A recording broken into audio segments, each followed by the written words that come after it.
Tapos itong isa. Tapos itong isa. Lumakalas yung kuling kasi lagay ko sa yung wire sa supply sa loob na.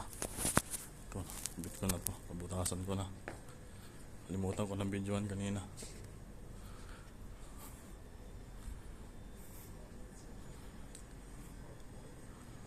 Yan. Majilis.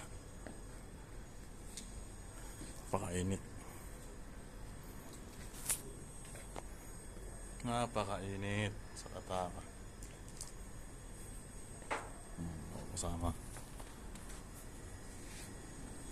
Masa na nga nandito sa labas. Kung alam kung kasi yung bracket. Alanganin yung bracket eh. Yung bracket niya. Ilalagay yung makina sa labas. Doon naman yung isa.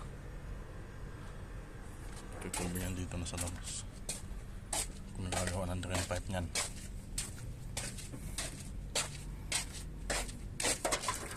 Ito yung isa eh. Makina niya dito eh. Mababa lang yung bracket pero alanganin 40 eh.